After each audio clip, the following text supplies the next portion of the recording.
for the lead. Long, Looney tip, no. Looney, yes! Looney, yes! The Warriors win it! And your joy is full. Bonjour à tous à Dub Nation, vous êtes bien de retour sur SplashPod et après un bon mois de compétition, il est l'heure de juger le début de saison des Warriors qui est plutôt contrasté. Pour m'accompagner, un 5 majeur des plus classiques, le franchise player Adrien est parmi nous. Alors Adé, est-ce que tu vois toujours Dario Saric en poste 5 ? Bien sûr qu'il est poste 5. Et je dis bonjour à toute la Dub Nation et let's go pour un nouvel épisode. Dario Saric. La plus fervente fan de Jonathan Kuminga aussi des nôtres, Teotech a pris un peu du plomb dans l'aile, non Mathilde ? Bah pas du tout, vu le début de saison de Wiggins, on est bien. Hein. De ce point de vue-là, oui. Ça tient. Joe aka StephCurry.fr est aussi présent.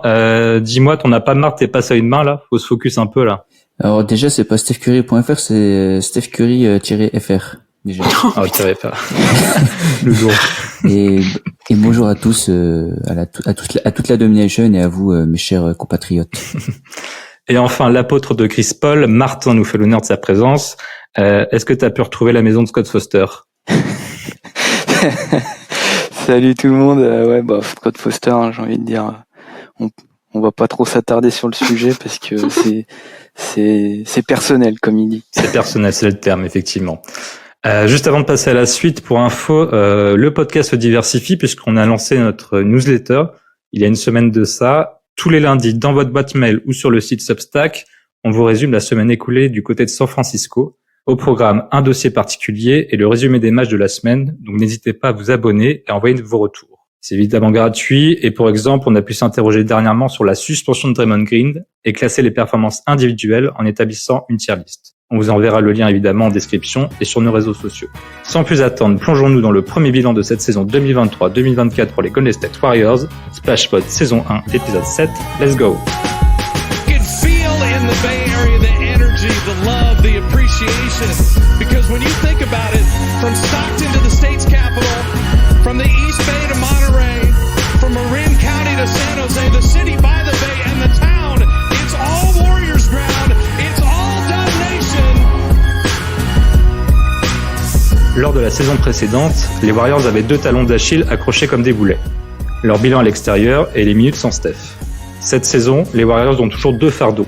Leur bilan à domicile et les minutes avec Steph. Bienvenue dans la 4e dimension où, hormis Steph, nos shooters tirent avec les pourcentages de Brad Wanamaker et que notre banc a un meilleur plus-minus que le 5 majeur. À l'heure où on enregistre, les Warriors se classent à la 10e place de la conférence Ouest, affichant un bilan de 8 victoires et 9 défaites. Première question, messieurs, dames, y a-t-il de quoi s'inquiéter ? Faut-il rapatrier Anthony Lamb ? La Dub Nation veut savoir. Bon, déjà, je pense que le sujet Anthony Lamb sera pas... C'est pas d'actualité ? Je pense que celui-là, on peut l'oublier. Mais non, après, on va dire, c'est pas le bilan qui était attendu, mais de là à être très inquiet, non.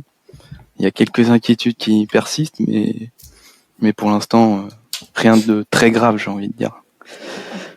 T'es pas alarmiste, du coup ? Non, parce qu'après, j'ai quelques points, je pense, qui permettent de démontrer que c'est pas encore le chaos complet, mais voilà, après, je sais pas si on fait le tour un peu de tout le monde et du ressenti de tout le monde pour l'instant, mais pour moi, pas plus inquiet que ça pour l'instant. Ok, est-ce qu'il y en a qui sont inquiets ? Joe, par exemple. Le pessimiste. C'est mieux que je parle pas en fait. C'est mieux que je parle pas en vrai parce que moi c'est pas que je suis inquiet, c'est juste que je suis énervé en fait parce que en fait on refait la même chose que l'année dernière mais dans l'autre sens quoi, c'est-à-dire que au lieu de perdre à l'extérieur, on perd à domicile, enfin on fait tout dans le sens inverse et on défend pas en fait. Et c'est gonflant parce que alors OK l'année dernière, il y avait des défaites assez moche quand on perd on perd le Magic, on perd Détroit, on perd Charlotte, enfin on avait fait un road trip où on perd ces 3 matchs là, donc là c'était quand même assez inquiétant. Là on perd quand même contre des équipes qui ont du matos, mais du matos qui nous gêne vraiment et moi ce qui m'énerve surtout c'est les line-up que notre bon Steve Kerr utilise quoi. Moi le small ball j'en ai plus que ras-le-bol. Et je pense qu'avec le fiasco de la Coupe du Monde, il aurait dû se remettre en question, de se dire est-ce que le small ball ça marche vraiment. Fin de compte, ça l'a pas plus choqué que ça, et il continue à faire ça. Et quand on joue des équipes comme Cleveland ou même les Wolves qui ont 2 big men dans la raquette, on voit qu'on est tout de suite en difficulté, quoi. Je vais bien orienter le débat vers Adrien, parce qu'il me semble qu'il a un point de vue un peu différent de toi sur le small ball. Comme d'hab. Non, moi le small ball, je trouve qu'il est toujours d'actualité dans la NBA. Dans la NBA, encore plus présent aujourd'hui. Pour moi, le problème, c'est que c'est le matos que nous on a qui est différent des années où on a été champion et dominant avec. Parce que par exemple, il y a plein d'équipes qui jouent small ball entre guillemets, mais sauf qu'ils ont des joueurs ultra athlétiques sur le front de courte, ce que nous on n'a pas. Ou du moins nos cadres comme Looney ou Dre sont plus Looney n'a jamais été ultra athlétique, mais Draymond Green n'est plus le Draymond Green physiquement ce qu'on a connu. Il subit au vu de son âge, ce qui est normal, il subit une petite régression à ce niveau-là. Mais c'est surtout moi les line-up qui sont utilisés par Steve Kerr, donc je rejoins un peu Joe sur le fait que en fait c'est quand on utilise on va dire un small ball avec Saric, CP3 et Curry, comment tu veux jouer small ball, quoi. C'est très compliqué parce que t'as du mal à défendre sur les extérieurs et t'as pas de rim protection non plus. Donc voilà, pour moi c'est plus l'association des joueurs qui n'est pas très bonne au vu de jouer small ball. Voilà. Oui, parce que je pense qu'il y a un problème de définition sur le small ball, pas un problème, pardon, mais une différence entre ce que toi tu vises, ce qui est le manque d'athlétisme, et ce que Joe voit. J'ai l'impression que Joe, toi, c'est plus la taille qui te pose problème.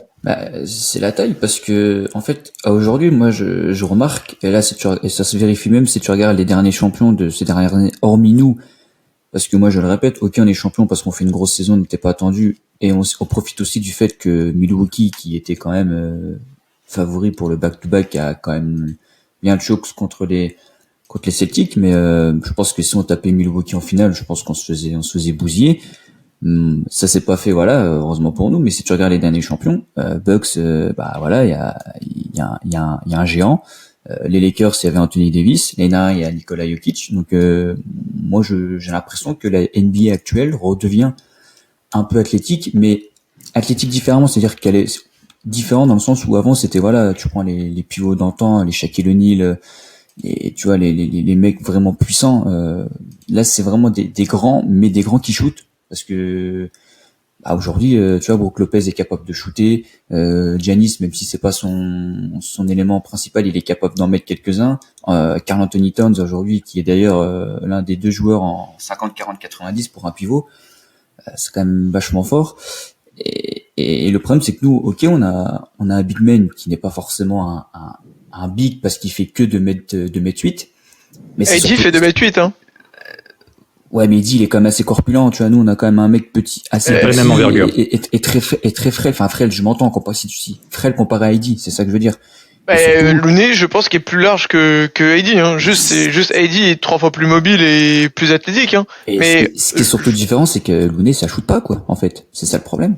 Oui, mais ça a rien à voir avec le small ball, ça. Mais si on jouerait small ball avec un géant, entre guillemets, qui était capable de shooter, ça serait moins problématique, je trouve, tu vois. C'est-à-dire que là, en plus, quand tu mets Looney avec Draymond Green, et en fait, t'as un front de court qui est... Oui, du coup, c'est pas lié au small ball. C'est pas small ball, du coup. C'est pas lié au... Ça reste comme du small ball, mais avec une line-up bizarre, tu vois ce que je veux dire? Mais en fait, ça a rien à voir avec... en fait, oui, pour moi, tu confonds, entre guillemets, un peu le small ball et, en fait, les profils. Juste, nous, on a des... Comme j'ai dit, je pense, et c'est en lien avec aussi ce que tu dis, c'est que je pense que les associations de joueurs, pour jouer entre guillemets small ball comme nous on a connu, ne sont pas bonnes, tu vois. Pour moi, le truc de jouer avec Dre ou Looney ou même Saric en 5, c'est pas ça le problème. C'est juste que avant, on avait, par exemple, pour citer juste notre grande période, t'avais Dre qui fait 2 mètres, mais qui à l'époque pouvait contester un layup et prendre un rebond derrière. T'avais KD qui fait 6'9 ou quelque chose comme ça, voilà, 6'10. Iggy qui fait 2 mètres aussi, qui était ultra athlétique, et Clay qui fait 1m98, 2 mètres, qui était à l'époque ultra mobile latéralement et qui pouvait défendre tous les guards. Donc finalement, il y avait que Steph Curry qui fait 1m90, 91, qui était on va dire en dessous de la moyenne physique NBA. Et aujourd'hui, le problème c'est que on joue avec peut-être 4 joueurs qui sont en dessous de la moyenne physique, on va dire, de la NBA. Tu vois, quand regarde, je prends l'exemple par exemple on les a beaucoup joués cette saison, c'est nos amis de Sacramento. Est-ce qu'ils jouent big? Non, ils jouent comme nous au niveau de la taille. Sauf que ils ont des mecs qui sont ultra athlétiques. Genre hormis comment il s'appelle Sabonis, il fait 2m8, quelque chose comme ça. Il est pas très athlétique, mais sauf qu'à côté, ils ont Harrison Barnes, ils ont Fox. Keegan Murray qui, bon, il est pas non plus ultra athlétique, mais il fait quand même 2m03 et il est Malik jeune. Monk. Donc, Malik Monk, il est tout petit, il fait 1m91, mais sauf qu'il est ultra explosif et que ce soit verticalement ou latéralement. Et eux nous font du mal, et pourtant ils jouent pas spécialement gros. Mais tu vois, ouais, je te rejoins sur le sujet, et je pense qu'en fait le cœur du problème, c'est le fait qu'on accumule trop de guards, parce que par rapport à ces années-là, en fait, c'était plus des forwards qui nous permettaient de jouer. On avait Shawn Livingstone qui était meneur, mais qui faisait plus de 2 mètres, et en fait là, c'est que dès qu'on ouvre la rotation, on fait rentrer des guards des gars qui font moins d'1m95, et du coup, dès qu'on en a 2 sur le terrain, rien que déjà quand il y en a 2, on est déjà un peu en difficulté, et quand on joue avec 3, c'est encore pire. Donc c'est ça. Mais c'est ça le réajustement de Steve Kerr là, c'est ces line-up avec les 3 Lilliputiens. Il y avait pas ça avant. exact. Non, le seul Lilliputien c'était Steph en fait. Et on a eu un moment Barbosa à l'époque, mais Barbosa. Mais voilà, c'était un rôle précis, c'était pas 3 joueurs d'un coup, quoi. C'est exactement un peu ça, le truc. Là, cette saison, c'est énormément qu'on a des line-up avec 3 guards, avec Steph, Pods, CP3, Corey Joseph. Moi, Corey, il a pas trop joué, et quand il a joué, il a été ok, je trouve. Mais tu vois, moi, ça, effectivement, même Pods qui fait des bons matchs, moi, ça me dérange de le dans voir, malheureusement. Oui. Voilà. Après, il est pas en dessous physiquement, mais il a pas assez de. Mais le niveau de jump et tout. Enfin, tu peux pas te permettre de l'aligner en poste 3 entre guillemets. C'était la même chose avec Dante la saison dernière. Et si on regarde nos line-up, moi, j'ai pas regardé statistiquement, mais je trouve que quand on joue, je trouve qu'on joue bien et qu'on est équilibré. C'est quand on a la line-up Saric, Moody, Clay ou Wiggins, ça dépend. Cum et Saric. Je trouve que là on est équilibré parce que effectivement, sur le poste 2, 3, 4, on a des mecs qui sont au niveau des qualités athlétiques qui sont au-dessus de la moyenne, voire et dans la moyenne NBA. Donc en fait, on se fait pas non plus déborder dans tous les sens, et voilà. Pour moi, c'est vraiment le problème de notre problème depuis quelques années, c'est l'association des joueurs avec leur qualité athlétique, et voilà. Complètement. Moi, je suis d'accord avec ça. Mathilde, tu vas dans quel sens? Dans celui de Joe ou celui d'Adé? Non, pas celui de Joe, parce que je suis pas aussi négative, mais c'est moi je ça, j'ai rejoins. l'habitude d'être ça, j'aime bien. Je rejoins un peu ce que vous dites. Je suis pas hyper inquiète parce que je pense qu'on a amélioré des points de l'année dernière et que nos problèmes de cette année, ils m'inquiètent pas plus que ça. Je suis persuadée que le 5 majeur finira par trouver son rythme. Alors peut-être pas avec Draymond plus Loon, mais ça on en a déjà parlé et on en reparlera, je pense. Mais avec quelques ajustements, je pense qu'on a moyen de progresser, et surtout, même s'il y a des défaites qui font chier, clairement, elles me font pas le même effet que l'année dernière où t'avais l'impression que tu pouvais jamais gagner, en fait. C'était juste, on commençait un match, on se disait on a déjà perdu. Là, je trouve qu'on n'est pas en dehors des matchs à ce point, et que dans l'état d'esprit, on est mieux que l'année dernière. Je suis d'accord là-dessus. Je suis d'accord aussi. Par exemple, sur la série de défaites là qu'on a eu, qui était bien moche, de 6 défaites consécutives.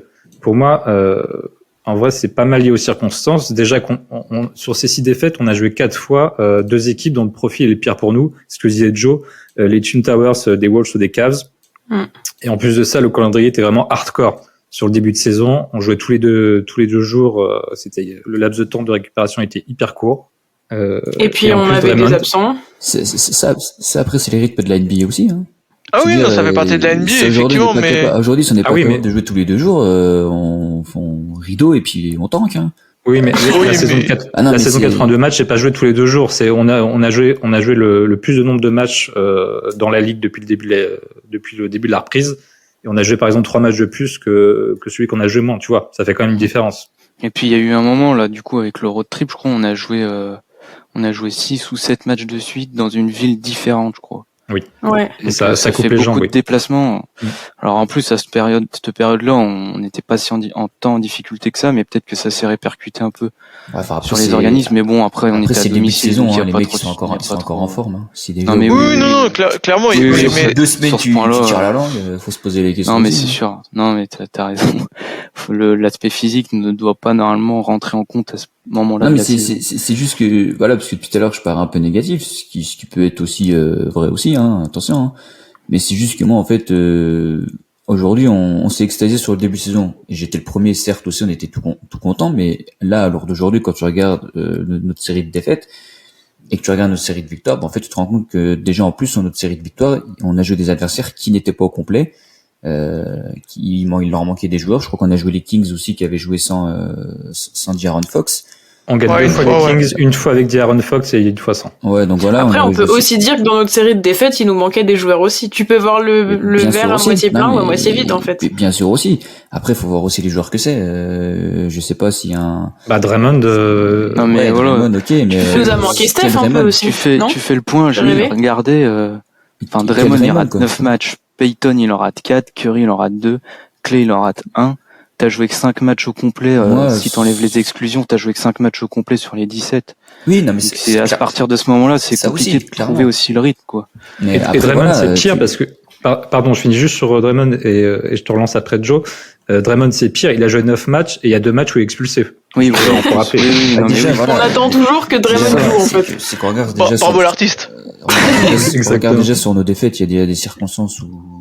Et puis même, moi, outre les défaites et les absents, je trouve que on n'a pas pris de branlée, sauf une de Ah oui, mémoire c'est ça. contre...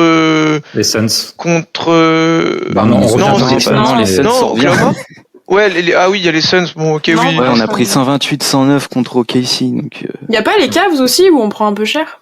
118-110, mais on a été dominé un peu tout le long, Oui. quoi. Je sais Il n'y a plus. jamais eu de Ouais. momentum dans ce match. C'est Voilà, mais je trouve qu'on n'a pas pris des branlées, à part, ouais, peut-être, allez, on va dire, on va aller sur la vingtaine de matchs qu'on a joué, on va dire, une petite vingtaine.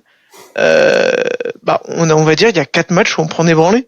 Et Oui, on est- sachant que, je sais, ceux qui regardent les matchs, ou, enfin, il y a plein de fois l'édito qui est apparu, on est la deuxième ou la première équipe avec le début de saison le plus compliqué. Aussi. Au niveau du Tout à calendrier. fait. oui. Au niveau des victoires, défaites, au niveau des adversaires à affronter. Donc, Oui. effectivement, il y a quelques points inquiétants, mais moi, je reste positif. ouais, parce Voilà. que tu vois, c'est ça. On a joué 2 fois les Spurs, une fois les Pistons. Et tout le reste, c'est que des équipes à plus de 50%, voire des équipes qui sont top 3 de conf, style Wolves. Même on a joué à Denver, on a joué 2 fois Phoenix, qui maintenant a bien remonté. Donc voilà. Oui, Phoenix, d'ailleurs, ils ont jamais joué au complet aussi non plus, et ils sont, Voilà, ils sont- c'est sûr. Ouais, bah par contre, voilà. Donc, non, mais, donc, bon, effectivement, il y a des choses à retenir de ce qu'a dit Joe, mais voilà, en fait, ce qui, moi, m'énerve de mon côté, et ce que je rejoins Joe, c'est que on a du mal à régler, nos problèmes, qui datent depuis 2-3 ans, alors qu'on a un personnel différent, Mais oui, on et est qui deep vient un cette peu année. du coaching. Mais moi, c'est, en fait, On est c'est ça, deep et- c'est- ouais. c'est qu'en fait, moi, ce qui m'agace, c'est ce manque comment dire, d'innovation, entre guillemets, de Steve Kerr, en fait. C'est toujours pareil. Je suis d'accord. C'est exactement, je veux dire, tu regardes ces rotations, c'est toujours pareil. Alors, je peux comprendre que Chris Paul soit 6e homme, à la limite, je comprends, 30 millions de salaire, Puis même, il est bon. meneur, voilà. non, Non, mais mais ok. 6e homme, ça va. Mais je sais pas, un mec comme Moses Moody qui est quand même qui fait Ah. quand même un très bon début de saison, qui joue allez, on va dire peut-être un quart d'heure par match, ou Kuminga, tu vas le voir 20 minutes un match, 8 minutes de l'autre. 13 Jackson Davis, je pense que tu le vois pas plus de 5 minutes par match, alors que Ça a été 8 minutes ce premier de match, moyenne. ça a été très bon. Et en plus, Trayce Jackson-Davis, il peut t'apporter autre chose de différent comparé à Kevin Looney et à Dario Saric, tu vois. Moi, Dario Saric, c'est plus un mec, contrairement à Trayce Jackson-Davis, qui peut jouer à l'extérieur. Et évidemment, c'est pas son arme principale, mais comparé à Trayce Jackson-Davis, il peut shooter à l'extérieur. Là où Trayce Jackson-Davis, on peut le trouver à l'intérieur, on peut le trouver en lob. Et c'est ce manque de trucs, ce manque de choses, où je trouve En fait, c'est que ça, Steve Kerr, en fait, il est complètement perdu, en fait. C'est ce qu'il disait, c'est que en conf de presse, il l'a dit il y a pas si longtemps que ça, que en fait, du coup, ils considèrent qu'ils ont 12 joueurs qui méritent d'avoir des minutes et ils sont encore, on va dire, en train de tâtonner, de chercher les joueurs qui doivent vraiment être dans cette rotation de 10, parce qu'au final, une rotation NBA, même en saison régulière, ça doit être 10 joueurs pratiquement maximum, parce que sinon, c'est des rotations qui sont trop coupées. Donc, pour que les joueurs trouvent leur rythme, il faut qu'il n'y en ait que 10. Et là, pour l'instant, ils n'arrivent pas à déterminer une vraie hiérarchie avec Podziemski et Trayce Jackson-Davis, c'est très positif ce qu'ils font, mais du coup, ça dérègle peut-être un peu la rotation qui était prévue de base. Pour Pod, il faut trouver l'équilibre, quoi. Bah, surtout Pod, parce qu'en vrai, il prend des minutes on va dire, bon, après, il était absent, là, mais Gary Payton était absent, et il prend des minutes de Moody. Moi, ce qui m'énerve le plus, je rejoins un tout petit peu Joe, c'est qu'on a des armes, comme l'a cité Joe, et pour moi, c'est son manque d'adaptation selon le match. En fait, par exemple, quand on joue Cleveland, pourquoi tu fais pas jouer Voilà, exactement. Et Pods peut-être ne doit moins jouer. Par exemple, on affronte les Wolves, c'est pareil, la même chose. Tu vois, on affronte des mecs où ça va jouer souvent big. Adapte-toi et si Jackson Davis répond présent sur les quelques minutes que tu lui donnes en début de match, fais-le jouer plus et réduis les temps d'un autre. Et j'ai l'impression que il a du mal à faire ça, tu vois. En fait, il est toujours dans le mode c'est l'équipe d'en face qui va s'adapter à nous comme à la grande époque, sauf que ça marche plus en fait. Ça doit être l'inverse maintenant. On est plus assez dominant pour imposer notre jeu et dire c'est l'autre équipe qui va devoir s'adapter. Exactement, à nous. Voilà, je le trouve un peu frileux sur ça, tu vois.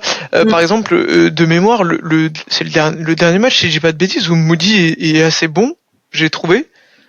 Et il joue au final que 20 minutes, si je dis pas de bêtises. Il le fait pas jouer il fait un gros début, gros fin de troisième, une grosse fin de quatrième, c'est contre, il y a un match que j'ai en tête contre Phoenix, le dernier match. Je crois qu'il fait une grosse fin de troisième, il doit démarrer le début du quatrième. Après, il prend une faute, il a 5 fautes, bon, il sort normal. Mais il le fait pas rentrer, tu sais, dans la fin de match avec le banc qui fonctionne. Tu vois, ça, c'est des choses que je comprends pas, tu vois. Par exemple. Ouais, et en fait, moi, c'est ça que je sans parler du reste du coaching, c'est vraiment, en fait, j'ai l'impression que un mec qui fait un bon match un mec qui fait un bon match, il va pas être récompensé et voir vraiment ses minutes un peu exploser sur ce match-là.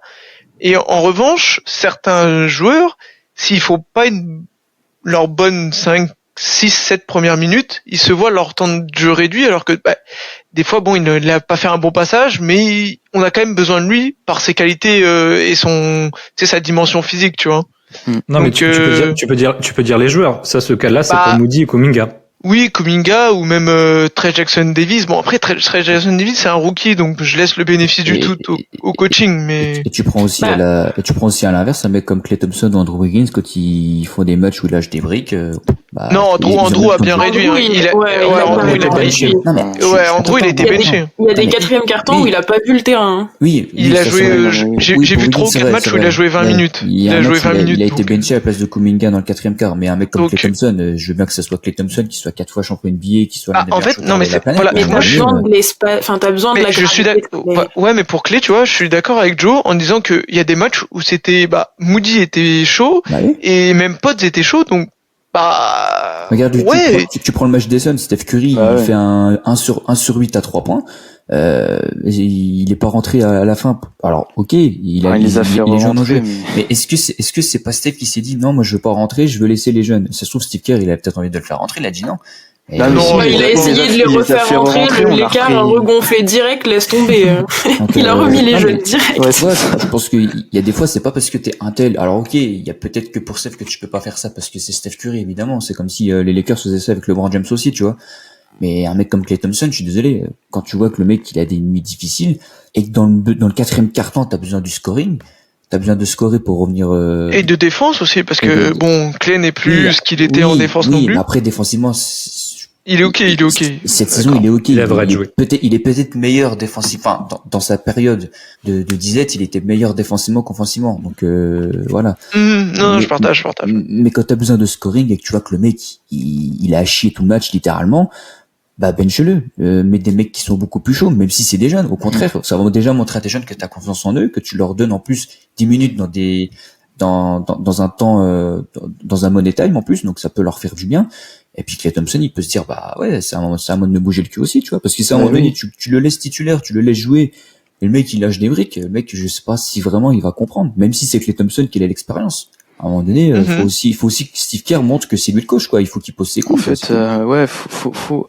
En fait, il y a moyen de tirer plus encore parce que du banc, j'ai envie de dire, parce que le banc est déjà très positif, mais dans le sens où si t'amènes plus de, comment dire, de concurrence saine, en de fait. concurrence, voilà, c'est ça. Oui, c'est ça. Et genre- en fait, si tu fais un bon joueur qui est récompensé, ce qui joue une fin de match et qui en plus termine peut-être le match bien, et ben ça va apporter de la concurrence et du coup ça va tirer tout le monde vers le haut. Ah, tu vois, je pense Alors qu'il y que- a, je pense tu vois, qu'il y a un mec qui est inutile qu'on a pris.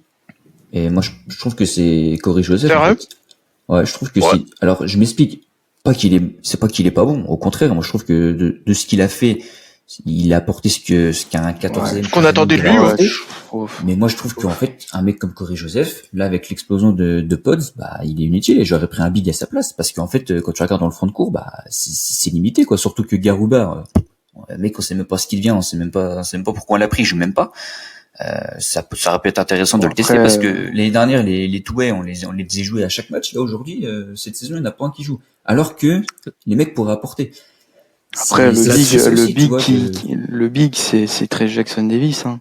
Oui, Ouais, mais, en fait, t'as déjà- En fait pour moi le problème c'est qu'on devrait cibler les match-up comme vous l'avez déjà dit là, dernièrement. Sinon on devrait cibler les match-up et au lieu de dire bah tiens on va tenter Trey Jackson Davis dans le troisième quart-temps parce que c'est dur machin, on devrait tout de suite le tenter et établir une rotation sur ce type de match. dès Oui, le face début. au. Je suis d'accord Je avec toi. pense parce que Et tout de suite tu prends la température du match alors que le fait de rentrer dans le troisième parce qu'il faut s'habituer, alors c'est bien aussi de s'adapter en cours de match et c'est ce qu'on demande aussi parce que des fois Steve Kerr le fait pas, mais je pense c'est des ajustements qui sont pas encore qui trouvent pas encore leur mais moi, je leur suis tout à place, fait quoi. d'accord. Je suis tout à fait. En fait, il a des cartes en main et pour moi, il devrait entre guillemets les distribuer correctement selon les match-up. Et si ça marche pas, et ben il va chercher une autre option, tu vois, genre face à des grosses équipes qui jouent grand, bah tu mets Trey Jackson Davis avec des minutes on va dire prédéfinies, et si tu vois que ça marche pas, bim, bah tu réduis et puis tu vas aller chercher un autre. Et que là j'ai l'impression c'est en mode bah on garde notre plan de base, on a nos cartes en main, on bouge pas. Et puis si ça tourne vinaigre, on essaye de sortir Davis comme ça, mais je trouve que c'est pas le meilleur moyen au niveau du coaching. Je pense surtout qu'il a peur de faire des jeunes en fait, parce que quand tu prends toutes ces années de coaching, il a toujours eu des bancs très très très expérimentés. Tu prends les périodes. Bah, il a eu que ça. Hein. Tu prends les périodes où on va tout le temps en finale ou des 3 titres en 4 ans, et même en 2016 quand on perd, t'as Sean Livingston sur le banc, t'as Iggy qui était titulaire et qui passe sur le banc à l'arrivée de KD, t'as du David West. T'as du t'as du Marine Space, t'as du Matt Barnes. Enfin, je veux dire, c'est des mecs. Déjà, c'est des mecs qui vont au combat, qui vont à la maillotche, et c'est des mecs qui sont expérimentés. Et là aujourd'hui, tu passes de mecs de 35 ans d'âge sur le banc à des mecs. Non, je suis d'accord avec toi. Après, sont prépubères, tu vois. Et c'est pas une critique parce que je peux comprendre qu'il ait peur, tu vois. Et je sais pas, à un moment donné, Pods, tu le lances dans un match, ok, tu le lances, t'as pas le choix parce que Steph est blessé. Klay Thompson se fait expulser, bah, écoute, t'as pas le choix, tu le lances, le mec il te met 23 points. Alors ok, 23 points, on peut se dire que c'est pas énorme, mais pour un mec qui joue son réel premier match, c'est pas mal. Et c'est comme si tu gagnes sa place. Mais c'est aujourd'hui un joueur, un Trey Jackson Davis ou ou un Kuminga l'année dernière, ou enfin bref, tous les jeunes qu'on avait eu, s'ils devaient faire un match à 23 points pour montrer qu'ils sont bons, et à un moment donné, personne n'aura sa chance, quoi. Non, mais il y a quelque chose qui illustre ça parfaitement, c'est le pick and roll avec CP3. Pourquoi 99% des pick and roll se font avec Dario Saric, que j'adore, vous le savez très bien, cœur sur Dario, et pas Kuminga. Là, je crois qu'on a eu le premier pick and roll S'il le connaît parfaitement. Kuminga contre les Spurs, là. Ça finit en 2 points, alors que Kuminga a Wemby qui est dans la raquette. C'est pas Saric qui doit, sur le rôle qui doit arriver, c'est Kuminga. Moi, c'est de l'alternance surtout que je voudrais. C'est qu'effectivement, faire 2-3 pick and pop, même ce qu'ils font, ce que j'aime bien aussi et ce que j'adore voir, c'est le pick and roll. Le pick and roll, et puis après, il prend sa petite pause parce que vu qu'il switch en face, il prend sa pause de poste bas et après, il se retourne, il met le petit hook. J'adore ça, ce que fait Saric. Mais, en fait, c'est trop télégraphé et effectivement, spammer le pick and roll avec Saric, la défense s'habitue. Et surtout, t'apportes autre chose avec Kuminga sur le mec quand il ouvre sur le pic et si tu respectes pas la passe, tu peux jamais revenir en fait. Que Saric, les mecs athlétiques, ils peuvent lui laisser avoir la balle et revenir derrière pour arriver à bien contester, tu vois. Mais tu fais plus d'options en fait. Enfin, pour moi là-dessus c'est critique à Steve Kerr mais aussi à Chris Paul. Oui, parce qu'effectivement, il pourrait appeler Kuminga sur le pour venir sur le pic. Ça, je suis tout à fait d'accord. Il est un peu dans son confort de jouer avec Saric parce qu'ils s'entendent très bien et que voilà.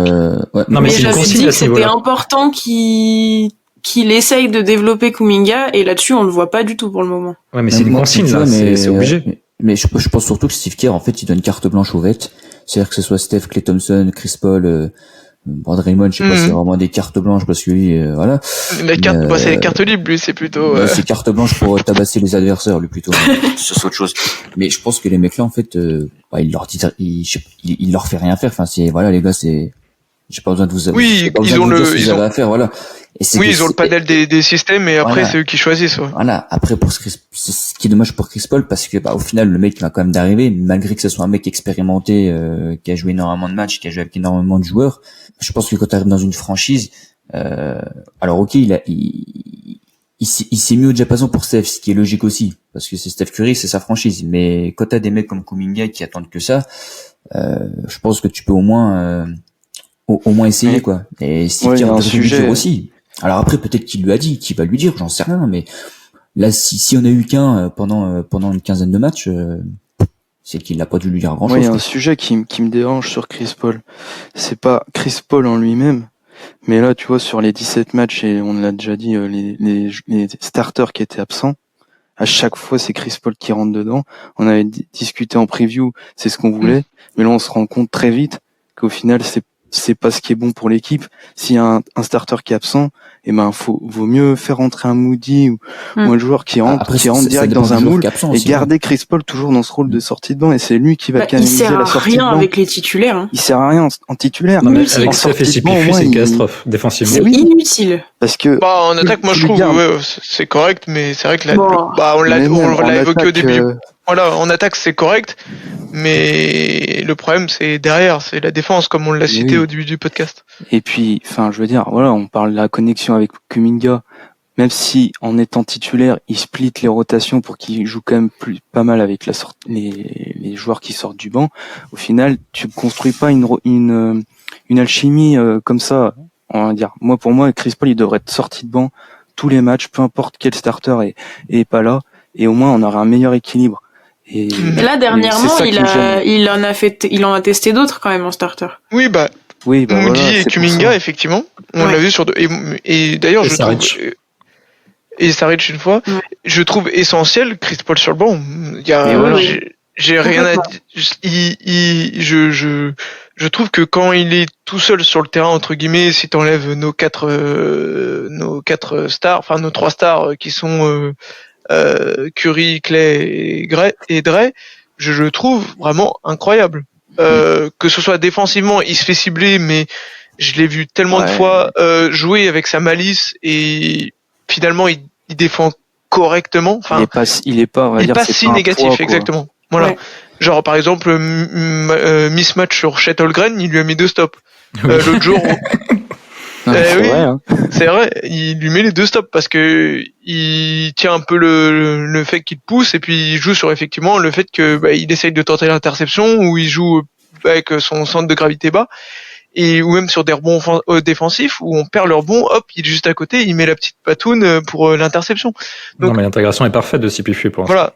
Et, Voilà. et par contre, en revanche, quand il est avec Steph, etc., ou même quand il y a le backcourt Steph CP3 Clay, je trouve ça, mais défensivement on est à la ramasse et en attaque la plus-value n'est pas si grande parce qu'ils se regardent oui. un peu jouer. Mais bon, Parce que, tu vois, le match contre OKC, je crois, à la fin de match, où il y a Chet qui nous, le match où Chet nous plante le nous buzzer. crucifie. Ouais. Mais la fin de match, mais c'est pas possible. Chris Paul, il est 3/4 des actions, il est dans le corner. Alors oui, il a sanctionné à 3 points, c'était Ah, il les bien. a mis. Mais Voilà. on va pas lui jeter la pierre Sûr. parce qu'il a mis des points. Mais au final, on l'a pas fait venir pour ça. Moi, si c'est pour mettre un mec dans le corner qui met ses 3, autant mettre Moody, autant mettre un Kevin mec Durant athlétique Junior. qui nous apporte de la défense. En fait, pour moi, Chris Paul dans le Money Time, je me rends compte que finalement, c'est pas une si grosse plus-value que ça. Oui, il tient le ballon, mais au final, c'est Steph qui doit avoir le ballon dans les mains. Il y a dans le 2-3 Money fois Time. où quand même Donc, il nous a sauvé le cul où il a évité des turnovers en fait. Ouais, il y a aussi 2-3 fois Mais- où il a bien fait de la merde.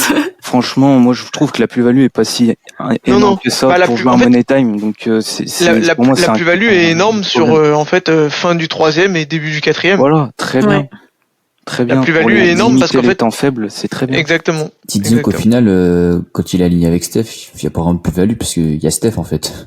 Bah voilà. Mais con c'est parce surtout qu'en qu'en fait, fin de match, tu veux la balle à Steph, quoi. Mais oui. Non mais c'est ça, mais c'est Donc, surtout qu'en fait, un joueur comme ça, c'est compliqué d'être valuable alors que t'as Steph Curry parce que c'est Steph va se créer son propre shoot. Steph, tu lui poses un écran et il a pas besoin de plus quoi. Tu lui poses un écran et voilà, ça fait filoche. Et Chris Paul au final, en fait limite ce qu'il peut faire c'est une passe main à main quoi. Donc Ouais, non, mais après il a fait 2-3 et puis lectures encore- où il annonce Non, mais c'est- il ça, annonce des ok. systèmes, mais Ça ok, mais je veux dire quand t'as Steph Curry, t'as Klay Thompson, Draymond Green. Voilà. ah, mais je partage votre avis. Hein. Je veux Dans dire, le Chris fond. Paul, en fait, il sert à rien. C'est des mecs qui ont joué ensemble toute leur carrière, donc ils se connaissent. Et Chris Paul, là où il est intéressant, c'est quand tu mets avec les jeunes. Et c'est aussi pour ça que le banc est très très bon parce que c'est lui qui gère tout. Là, c'est vraiment lui, le patron. C'est lui qui a la balle en main. Quelquefois, il y a Kuminga qui remonte la balle, mais bon, une fois qu'il arrive tête de raquette, ça donne la balle à Chris Paul. Donc au final, voilà. Mais c'est vraiment lui qui décide de tout et c'est pour ça aussi que le banc il est très très bon. Et en fait ce qui dessert Chris Paul, moi je pense c'est son utilisation de Steve Kerr de le faire rentrer ou de le faire rentrer tout de suite en début de match avec Steph Mais ou oui. Clay ou surtout quand t'as un absent. Alors quand c'est Steph qui est absent, que tu mettes Chris Paul ça me dérange pas. Là, Quand oui. là c'est Draymond Green qui est absent et que tu mets Chris Paul, excuse-moi mais ça me dérange beaucoup quoi. Bah, surtout que tu vois, avec le retour de Draymond, encore plus avec le retour de Draymond, là, je vois pas trop l'intérêt de l'avoir sur le terrain en fin de match. Draymond, c'est lui qui va lâcher les ballons sur les sorties d'écran Exactement. et tout. Mm. Donc, Justement, du coup, actuellement, on est une équipe un peu average. On est 14e au rating offensif, 15e défensif. Bon, avec l'absence de Dre pendant 9 matchs ou 7 matchs, je sais plus. Qu'est-ce qu'on doit changer dans le 5 pour élever le plafond, selon vous? Le retour de Dre, tout simplement. moi, Ouais, je pas trouve que- Oui, rien. mais est-ce qu'on doit pas changer aussi Et la sortie de Loon, du coup. la line-up classique avec Loon? Pas pour l'instant, pour moi. Ah non, moi j'attendrai quelques matchs pour voir ce que ça donne, mais après de toute façon, si on joue 4 minutes avec Looney dans le 5 majeur au début de match, c'est pas ça qui va changer nos matchs, tu vois ce que je veux dire. Certes. Totalement. En fait le problème actuellement c'est même pas ta line-up, c'est ton adresse en fait. Parce que C'est lié à ça. Ça montre aussi les lacunes. Au final, quand tu ça vois rentre pas. Andrew Wiggins qui shoot à, je sais même pas s'il est à 30% à 3 points. Il est à 25%. là. 25%. Que Thompson qui est, ok, remonté parce qu'il a fait un match à 6 sur 10 ou un délire comme ça, mais qui est à 35%, ce qui est, Non, même pas, il est pas à 35%. Il est à Ouais, 36% à 3 points, Clay. Ouais, il revient. à 36, donc voilà, il est Ouais, pas encore à après ce les 3 niveau, bons mais- matchs qu'il vient de faire, ok. mais voilà, mais en fait, c'est ton adresse, au final, t'as que Steph qui est à son niveau, quoi, je veux dire, et encore, t'as Draymond Green qui est à 45%, mais je Après, sais- il n'a pas shooté beaucoup. Voilà, il en met peut-être 2, mais je sais pas si ça va durer sur la longueur, parce que si tu comptes sur Draymond Green pour mettre des shoots à 3 points, je pense qu'on va droit dans le mur, quoi. Non, non, Bah, mais oui et non. final. Oui, non, mais qu'il en mette, ok, Ça sera mais une je veux dire, petite plus-value, mais c'est voilà, pas son rôle. je veux dire, si tu comptes sur Dre pour mettre des 3 points parce que Klay Thompson n'en met pas, c'est ça que je veux dire. Ah oui, non. pour compenser, non, ça Voilà, ne c'est n'ira ça. pas, effectivement. Mais ce 5, là, il non, est la- viable que si Clay et Andrew Wiggins jouent à Voilà, leur niveau. Mettre leur c'est shoot, ça. on est d'accord. Et rendent, Après, et rendent leur c'est shoot pour ça ouvert. c'est pour ça que la line-up, je la changerai pas. J'attendrai déjà que tout le monde retrouve son adresse cohérente, même si Wiggins ne retrouve pas son adresse de base et qu'il y a un petit 1 ou 2% en dessous, c'est moins grave. Mais si tout le monde retrouve son adresse et qu'on Moi, je continue changerais à se pas prendre des pareil, PC, voilà. je changerais pas. Voilà. Faut attendre attendre encore, les hein. gens, quoi. Mathilde? Ouais, pourquoi pas. Honnêtement, Dre et Loon ensemble. En fait, c'est pas tant commencer, c'est juste Les combien associer de au fur et à minutes- mesure, voilà. Ouais, c'est ça. Combien de minutes ils vont jouer associés l'un avec l'autre? Parce qu'effectivement, si c'est 4 minutes en début de match, on s'en fiche en soi. Mais est-ce que ça va être notre backcourt toute l'année sur 18 minutes par match? Ou est-ce qu'on va changer quelque chose là-dessus, en fait? Parce que, pour moi, c'est pas viable, hein, au long terme. Mais Ça bon. dépend en fait. Parce que offensivement c'est pas viable du tout. Par contre défensivement c'est Ah non, mais cohérent. le net rating défensif, là, il est pas bon aussi, hein. Ouais, mais mais encore une il fois, est catastrophique Draymond, avec ce Draymond, 5 il là a raté actuellement. 9 matchs. Encore une fois, on Oui, a oui, pas non, vu mais beaucoup avec Draymond Oui, mais aussi. Ah oui, Ouais, tu veux mais dire je le veux net dire- rating de la line-up. Ouais, Oui. mais je veux dire l'échantillon il est super court quoi. Je veux dire Oui, Ah non, oui, mais oui. c'est sûr. Puis il y a un truc aussi, c'est que quand t'es pas bon en attaque, c'est surtout Oui. notre équipe. Je suis allé voir quelques petites stats. Les contre-attaques, nous, on sait pas les défendre, donc bon. Forcément, C'est plus attaqué en contre-attaque aussi, on fait plus de transition. ouais, les voilà, transitions donc sont- c'est. Ouais, et puis de toute façon, et puis quand on n'arrive pas à attaquer, on sait plus défendre non plus. On est très, je sais pas comment parce- dire, on se démoralise un peu. C'est Mais parce que là, surtout ça met une pression de monstre sur Clay Wiggins, là. Si ça rentre pas à leur Ouais, shoot, mais- Ouais, mais bon, en c'est fait, le leur début de job, match est hein, flingué. je veux dire. Non, pas flingué, parce qu'en vrai, 3 minutes ou 3-4 minutes, c'est. En vrai, moi je trouve que c'est pas le début de match où on se fait stomp, etc. Pour moi, souvent, il y a 2-3 fins de carton où on se prend plus 10, où les mecs reviennent à moins 10. Et du coup, Il y a surtout le début de match aussi. Hein.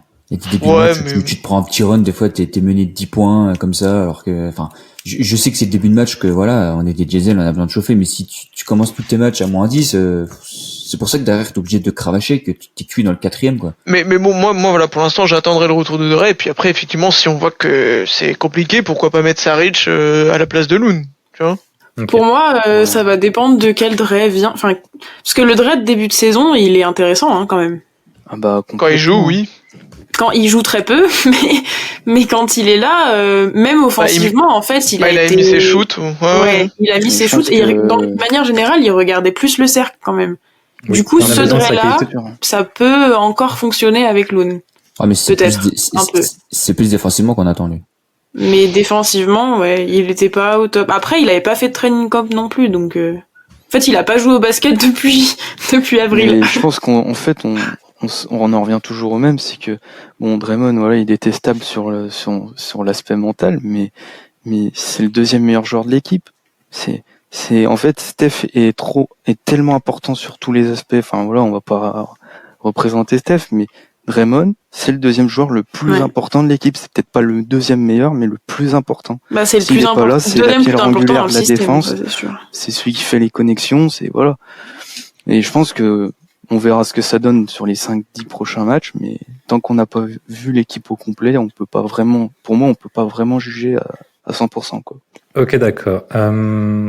Bon, ensuite, le début de saison, il n'est pas entièrement négatif, loin de là. Est-ce que vous avez envie de ressortir quelques satisfactions déjà particuliers que vous avez envie d'évoquer, notamment sur le banc, j'imagine.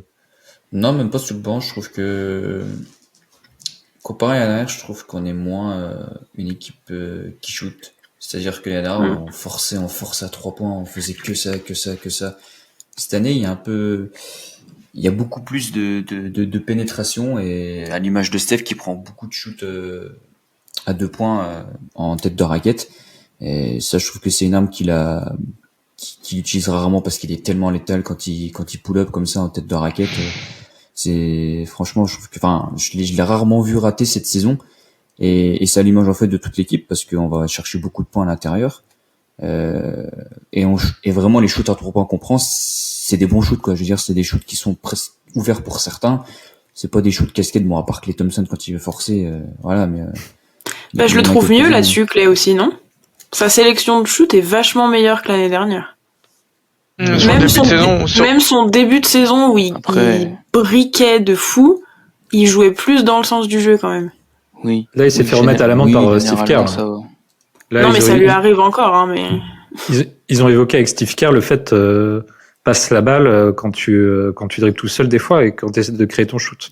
Oui, non, mais il y a encore des soucis, mais l'année dernière, il pouvait te tuer un début de deuxième quart-temps parce qu'il enchaînait 3 shoots dégueulasses sur un pied, là. Il le fait moins, ça. En vrai, ça dépend des matchs. Hein. Ouais. Là, je sais plus quel match, pas celui-là, mais l'avant-dernier, il fait un très bon début de match, genre 3 sur 3 à 3 points, et il prend 2 shoots qui viennent de casser complètement sa dynamique et sa sélection. Mais moi, je suis d'accord, de toute façon, Clay doit continuer à shooter, hein, donc on a besoin de sa gravité. Non, mais je trouve que si on prend globalement et qu'on cible pas les matchs, c'est vrai que ses shoots étaient plutôt bons en général, Ouais. tu vois. Il y en a toujours, en fait, Clay, il y en aura toujours, en fait, Ouais. on va dire. Il y a toujours des déchets. Voilà, il y aura toujours 3-4 shoots de merde dans sa sélection, en fait. Sur les 10 qu'il va prendre, allez, peut-être les 12 plutôt. Il y en aura, voire plus, oui, selon les matchs, mais voilà, on va dire, sur une moyenne basse, sur les 12 shoots qu'il va prendre, il y en a au moins 3 ou 4 qui vont pas être bons, mais après, c'est clair, et si les gens ne supportent plus ça, ou qu'on ne supporte plus ça, bah, faut se réveiller, parce que le type, c'est pas depuis l'année dernière, après, en fait. j'ai envie de te dire, c'est des shoots, s'il les prend quand il est un peu chaud et tout, qu'il prend des tirs un petit peu forcés quand il est chaud, ça me gêne moins que quand c'est en début de match ou quand il doit se mettre en rythme. Voilà, D'ailleurs, du coup, je trouve que c'est plus ça maintenant. C'est plus quand il est chaud qu'il se dit vas-y, j'envoie une bombe et tu fais ouais d'accord, c'est comme Clay. ça, bon, ça va. Mais c'est moins pour se mettre en rythme, je trouve. C'est même en fait juste sur sa sélection de shoot un peu hasardeux, compliqué. Je préfère que Clay prenne un shoot compliqué en catch and shoot ou avec un mec sur lui dans le corner que un shoot en sortie dribble où il se retrouve bloqué. Tout à fait. Et où il perd potentiellement, il prend même pas le shoot et il perd la balle d'ailleurs. Exactement. Sinon, qu'est-ce que vous avez envie d'évoquer moi, comme satisfaction? J'ai le rebond, moi. J'ai surtout le rebond offensif. Bon, ça vient un peu de notre maladresse, hein, forcément. Oui. Mais sur le rebond offensif, l'année dernière, on était 14e. Là, cette année, on est top 5, je crois, top 3. On est 3e, je crois. On est 3e. Donc, au pourcentage ou au total? Positif. Au total, enfin, on va dire en rebond par match, quoi. Au nombre de rebonds offensifs qu'on prend par match. Ouais, mais après, donc, comme tu dis, c'est biaisé aussi parce qu'on a une maladresse, quoi. C'est biaisé par la maladresse, mais ça traduit quand même une envie d'aller au rebond. Oui, du hustle. Et voilà, du hustle. Voilà, c'est ça qu'en fait qui doit nous rassurer un peu dans le sens où ça montre quand même que l'équipe a de la combativité. On est 5e au nombre de rebonds global. Donc, c'est quand même, par rapport à notre taille, où on dit on est un peu undersize, on joue un peu trop petit. Bon, ça pour l'instant sur le rebond, au moins on montre qu'on est quand même présent, on va dire physiquement, quoi. Donc moi c'est quand même un point positif, parce que si on n'aurait pas cette qualité de rebond offensif, on serait encore plus dans la panade. Hein. Donc, je suis d'accord. L'exemple parfait, c'est Andrew qui a eu le pire true shooting pourcentage de la ligue à un moment donné, hein. Mais il s'est relancé notamment en étant beaucoup plus agressif au cercle et en allant chercher des rebonds offensifs. Donc faut passer par là aussi pour se réinventer lorsqu'on est dans un slump au tir, quoi. Les autres, faut surtout rester dans ce que tu sais faire, en fait. Encore une fois, c'est que Klay Thompson, pour en revenir à lui, quand le mec tu vois qui galère, arrête de prendre des shoots casquettes, quoi. Reste dans ce que tu sais faire, prends du catch and shoot, arrête de créer ton shoot sur un dribble, tout ça machin. Et pareil pour Andrew Wiggins, tu vois que tu galères, prends pas de shoot à 3 points. Tu sais que en plus de base c'est vraiment pas ton outil principal. Le shoot à 3 points va à l'intérieur, quoi. Et c'est ça qui est assez dommage parce que après je peux comprendre, hein, mentalement ça doit être compliqué, donc t'essaies par tous les moyens de scorer, mais reste dans ce que tu sais faire, quoi. Reste dans ta zone comme dirait Thierry Henry. Après Andrew, Andrew, le truc c'est que voilà, il y a quand même plein de 3 points, c'est des kick out, quoi. Enfin, ouais, c'était wide open, hein. Faut qu'il les prenne, quoi. Mais le truc c'est les puis alors la gueule quoi, des briques en plus. Ah non, c'est terrible. Le plus souvent c'est des rebonds aussi, c'est ça qui est triste, quoi. Mais dernièrement, il s'est relancé quand même. Oui, Ouais. après, je sais, Quentin, que c'était ton deuxième sujet, Klay Thompson et Andrew Wiggins, mais bon, je pense que on n'a plus rien à dire, donc je pense que on va partir là-dessus, mais c'est vrai que lui, contrairement à Klay, je lui laisse quand même un peu de temps dans le sens où, avec ce qui lui est arrivé l'année dernière, ses problèmes les problèmes de son père, tout ça, on n'a jamais trop su ce que c'était, et puis on n'a pas à savoir non plus parce que c'est sa vie privée, mais je pense que mentalement, il a dû prendre un énorme coup et ça se ressent encore aujourd'hui. Je pense que c'est plus mental chez Wiggins. On sait que c'est pas un joueur en plus qui a un gros mental. Donc, je pense qu'il faut lui laisser un peu le temps, et voir par la suite, quoi. Mais, faut pas être, contrairement à Klay, faut pas être exigeant, quoi. Mais ouais. Ça Après, marche. juste statistiquement, pour comparer avec l'année dernière, il prend quand même il prend moins de 30% de ses shoots à 3 points. L'année dernière, c'était 43% de ses shoots. Donc, il a quand même réduit un peu en fonction de son adresse, quoi. Mathilde, qui t'a envie de saluer sur son début de saison? Excellente question. Les pourcentages de Steph sont pas dégueux. Il me saoule avec ses pertes de balles, mais là, on est tous d'accord. Ah, mais ça restera tout le temps, ça. mais non, mais cette année, c'est abusé. Oh. Ouais, c'est Mais pas par abusé, je suis contre, d'accord, mais par contre, il nous porte aussi, hein, quand même. Il est sur un truc un peu historique, là. Ouais, il est sur des bases. Alors, il est pas sur un 50-40-90 parce qu'il est qu'à 48,3% au foot Quel global. nul. Mais ouais, sur les 3 points, il est sur du 5,3 points par match, donc c'est sa meilleure moyenne avec 2021 parce qu'il avait pareil. Et donc je me suis amusé à faire un calcul. Bon, je sais que c'est un peu c'est pas faisable parce qu'on sait qu'il jouera pas tous les matchs, mais pour qu'il batte son record de 2016, donc de 403 points, il faut qu'il joue 77 matchs avec le même total de 3 points par match, donc 5,3.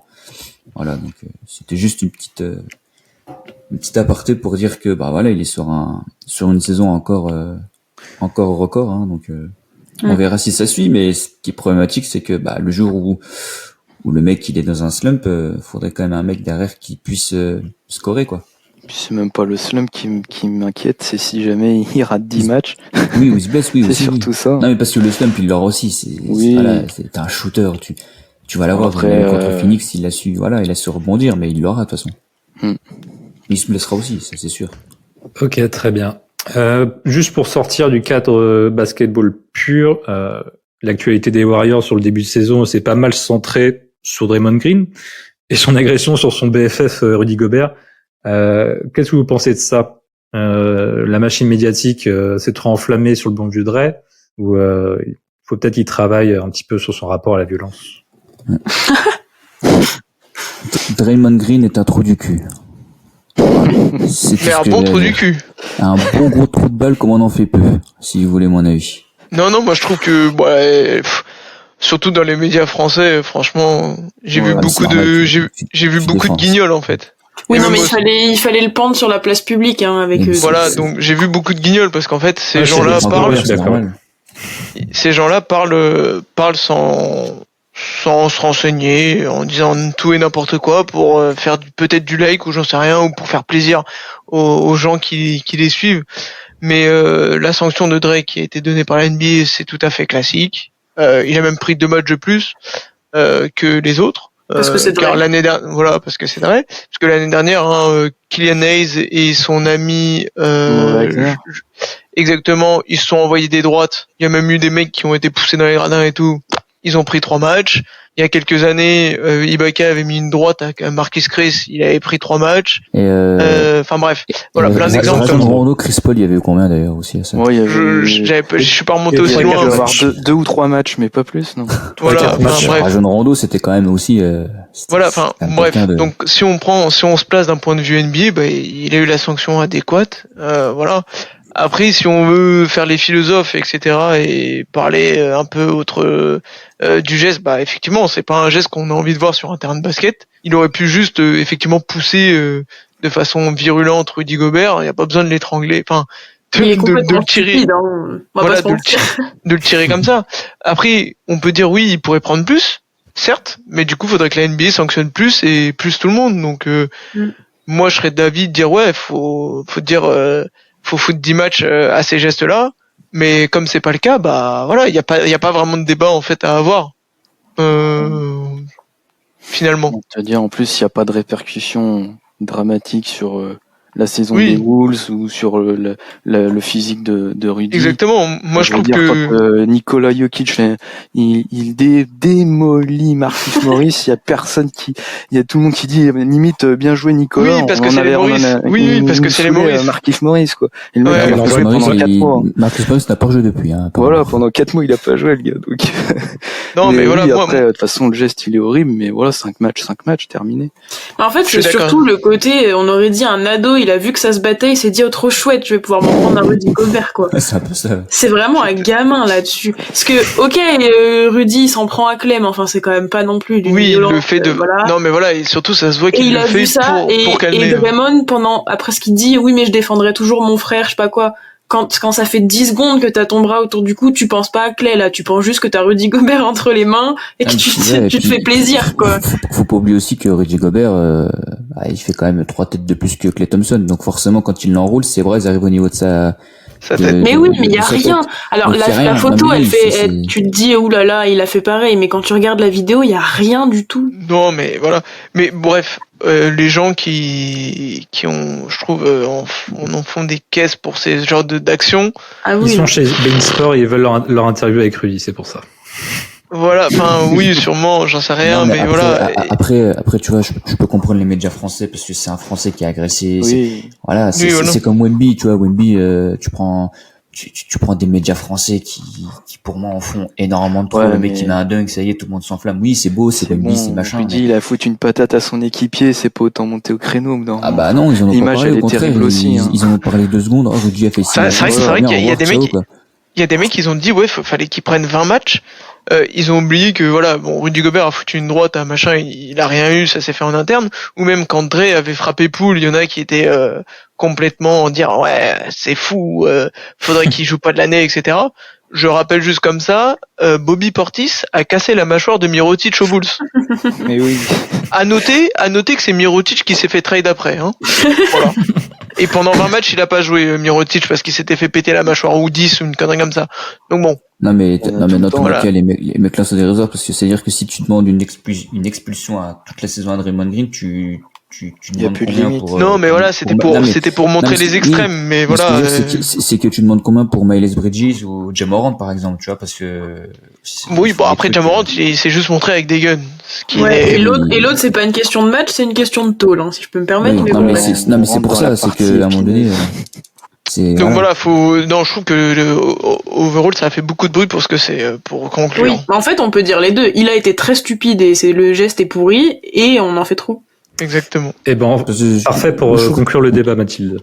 Du coup, on va terminer sur un nouveau rendez-vous que Splashpod va instaurer à chaque fin d'épisode. C'est les questions des auditeurs qu'on vous a demandé sur les réseaux sociaux.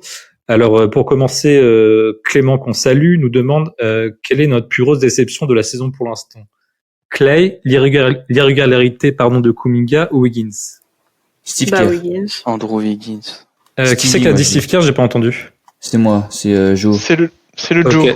Il y a 2 Steve Kerr alors. Toi aussi, Quentin? Ah ouais, non, moi Ok. ça me saoule. Moi, c'est ça me met en question. Wiggins. Merci Quentin. Moi, j'ai un doute entre Steve Kerr. En fait, Steve Kerr, oui, mais Wiggins, en fait, son mauvais début de saison, on nous met oui. dedans vraiment parce que s'il apporte Il faut tout en l'air. juste un minimum 15 points avec des pourcentages corrects. Je suis d'accord, mais moi, Wiggins, comme je te dis, je jette pas la pierre parce Oui, que voilà, je pense qu'il est encore marqué par ce qui s'est passé avec son père. Tu le vois déjà revenir l'année dernière en Ouais, playoff. mais bon. Le mec, il est revenu parce que je pense honnêtement qu'on l'a vraiment forcé à revenir parce qu'on avait besoin de lui. Je pense qu'il était pas forcément enclin à revenir et ça s'est vu parce que le mec a quand même Non, raté je suis des d'accord avec shoots. toi, mais je lui jette pas la pierre, mais... C'est pour ça que pour moi, je le mets pas dans déception, Wiggins, parce que j'ai envie de dire que c'est pas de sa faute, tu vois. Enfin, c'est de sa faute, mais sans l'être. Ouais, tu vois ce que je veux dire. après, oui, je vois très bien ce que tu veux dire. Après, Wiggins, comme tu l'as dit tout à l'heure, hein, il a toujours été fragile mentalement. Hein, quand on le Voilà, récupère c'est pour aux ça. Wolves, quand on le récupère des Wolves, le type ne met pas un pied devant. Tu vois, Exactement, c'est ça. mais on va dire, je suis déçu parce que, en fait, je me dis que si juste sans performer, juste il avait mis même juste 12 points avec des pourcentages, tu vois, corrects, sans être mirobolant, hein, juste il tire à 42% 40, au tir. 75, ouais. Oui, voilà, tu vois, juste 40, 30 et des lancers. 75, c'est beaucoup pour Wiggins au lancer. Oui, oui, mais voilà, vrai. vous avez compris, voilà, sans Oui, mettre de, voilà, on aurait gagné certains matchs, je pense. Oui. Donc, allez, moi je vais dire Wiggins, parce que bon, Kerr, ça fait trop longtemps que j'ai des trucs qui me tiquent. Après, il a toujours fait le taf derrière, donc voilà. Ok. Martin? Ouais, moi aussi, j'étais sur Andrew Wiggins parce que, enfin, au bout d'un moment, c'est pas viable, quoi. Je veux dire, s'il continue comme ça, va falloir commencer à faire, je vais peut-être un peu loin, mais il va peut-être falloir commencer à faire chauffer la trade machine, hein, parce que c'est pas possible d'avoir une deuxième option. Je parle même pas d'une deuxième option qui marque 20 points, je parle même pas de scoring, mais avoir une deuxième option qui te plombe autant tes résultats, c'est pas possible, quoi. Il est obligé de redresser la barre, en fait. S'il met ses 3 points, déjà, ça changera déjà pas mal de choses. Et puis même défensivement, c'est pas le Wiggins qu'on a connu. Alors, Mais oui, est-ce il a qu'on eu des pourrait problèmes retrouver le mentaux, Wiggins mais- qu'on a connu? Bah, Est-ce quand qu'on même, l'a quoi, je pas, veux dire, genre- il est en pleine forme de l'âge, il a 28 ans, ses qualités physiques, elles sont encore au top du top. Il devrait pas être sur la pente descendante défensivement. Ouais, mais est-ce que c'était pas genre une exception en fait sa Non. saison monstrueuse en 2020? Pour moi, ça devrait pas l'être parce qu'il est dans un système qui est le même. Physiquement, il a À tous ses voir. outils. C'est les mêmes cadres autour. Moi, je suis pas d'accord. Vraiment, alors oui, il a fait des concessions sur le salaire, etc. Mais Wiggins, enfin, il doit au moins mettre ses 15 pions et être le meilleur défenseur de l'équipe. Pour l'instant, c'est pas le cas. Donc, Oui, mais je rejoins Mathilde là-dessus. Je pense qu'il faut un peu baisser nos attentes par rapport à la saison 2022 de Wiggins. Dans ouais, le mais sens sans parler où, du niveau atteint en playoff. Hein, Est-ce que Wiggins est vraiment un All-Star? En fait, il était All-Star de circonstance à l'époque. Là, Ouais, maintenant, mais c'est mort. Hein. Bah voilà. Bah, il le met, allez, quand il est All-Star il y a Il le méritait 2 ans, complètement. il le méritait, mais parce que c'était Il au était vu du blessé. personnel qu'il y avait en face de lui, Non, tu mais vois. non, mais surtout que tu regardes dans l'histoire, t'as beaucoup de joueurs qui ont eu une seule sélection star, c'est des joueurs Oui. qui ont Iguodala. cartonné l'année de leur titre. Parce que les mecs ont nagé de ouf. Il y a Draymond Green qui shoot à 40% à 3 points, ça arrivait une Ah, saison voilà. parce que le Bah mec, du il- coup peut-être il que nageait de Wiggins ouf, on a tu vu sa plus belle saison. Dre, Déjà. il Ah a oui, au non, moins mais 3 ou c'est 4 moi- saisons. Hein. Il a au moins 3 ou 4 logique. sélections All-Star. Hein. Mais non, c'est pas ça que je dis, c'est comme Draymond qui shoot à 40% à 3 points, Ah ça oui, arrivait oui, une fois ok, dans oui, l'histoire, oui. parce que Oui, le oui. mec, il a, l'année Oui, il là, était dedans. Ouais, c'est ouais. tout. Mais Le truc- Wiggins, non, je pense que sa saison, la saison qu'il fait l'année du titre, c'est une anomalie dans sa Moi, je carrière. pense pas. C'est un truc que ça Moi, n'arrive pareil. plus. Enfin, j'ai Non, envie de mais te dire, peut-être qu'offensivement, il peut c'est se une rapprocher de ses anomalie. standards, mais il aura plus les mêmes standards. Ouais, mais défensivement, enfin, je vois pas comment, pourquoi il est aussi loin de cette saison. En attaque, au shoot à 3 points et tout, je suis d'accord, ok, il était dans peut-être la meilleure saison de sa carrière, en termes d'efficacité. Mais défensivement, enfin, je sais pas, c'est le jour et la nuit avec 2020, avec 2022. Ah oui, non, moi évidemment, moi Et je te parle puis, les défensivement, 3 points, je te parle offensivement, ok.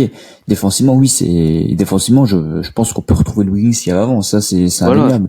Mais puis Après, en moi, attaque, sans avoir besoin de mettre 20 points à 40% à 3 points. S'il est Ouais, du moi, moins il à m'en met 36, 15. 37, voilà.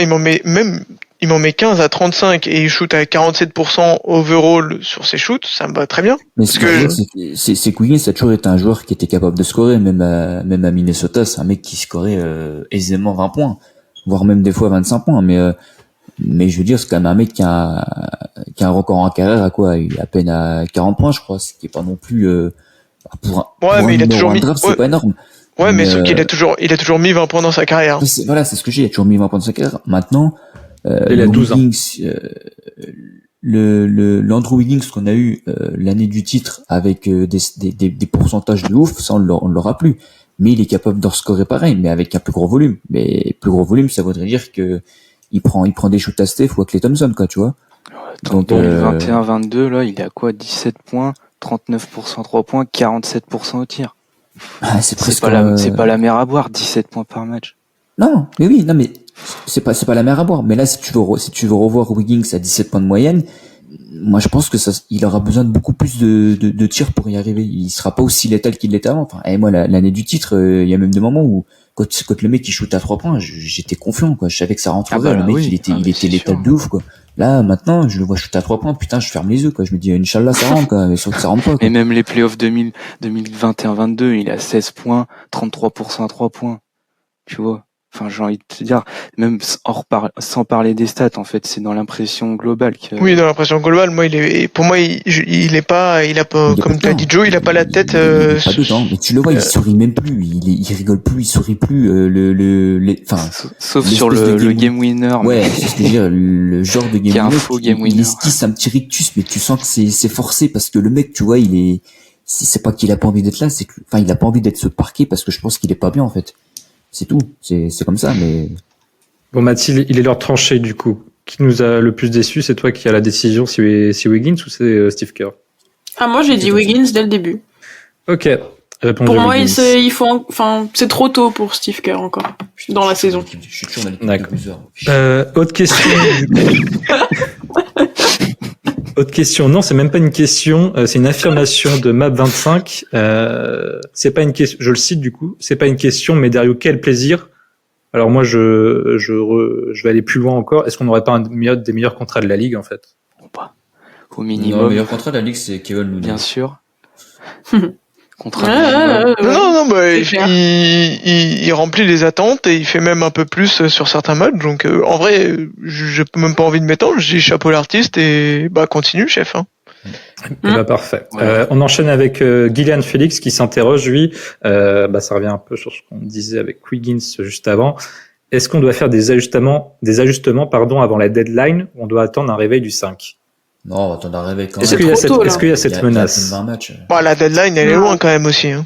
Oui. Mais je suis d'accord que s'il y a toujours des problèmes qu'on voit en ce début de saison avec tout le monde sur le parquet, quand je dis tout le monde, c'est qu'on n'a pas d'absent, effectivement, comme il dit, il faudra peut-être se poser des questions. Mais pour l'instant, pourquoi s'en poser? Ce qui ferait chier, c'est que si Wiggins est toujours à ce niveau-là, pour le refourguer, faudra donner une asset en plus, quoi. Ouais. Attention à notre nouveau GM. C'est pas un enfant de cœur. Hein.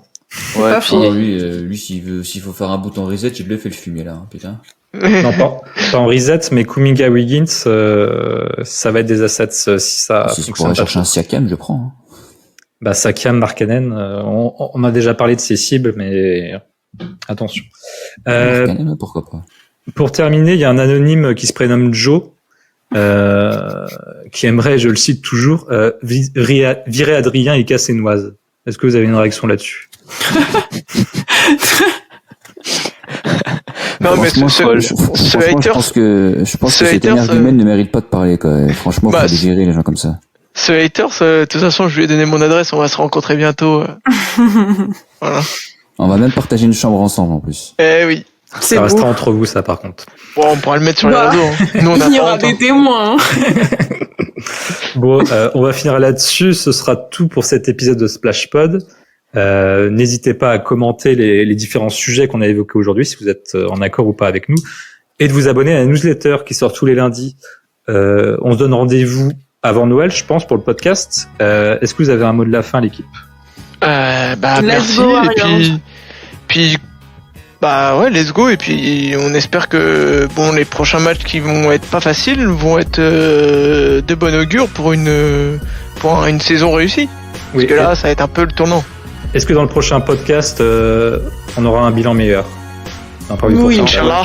On aura un meilleur bilan et on aura un titre. D'accord. Oh. Moi, je pense qu'au prochain bilan, je pense que Draymond Green aura repris 12 techniques, il aurait été expulsé encore 4 fois.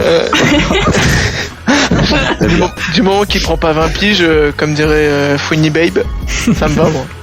Et s'il faut prendre 20 ans, faut prendre 20 ans. Hein. Allez, on se donne rendez-vous dans ce cas-là à Vegas pour la finale d'une season tournament. Allez, night.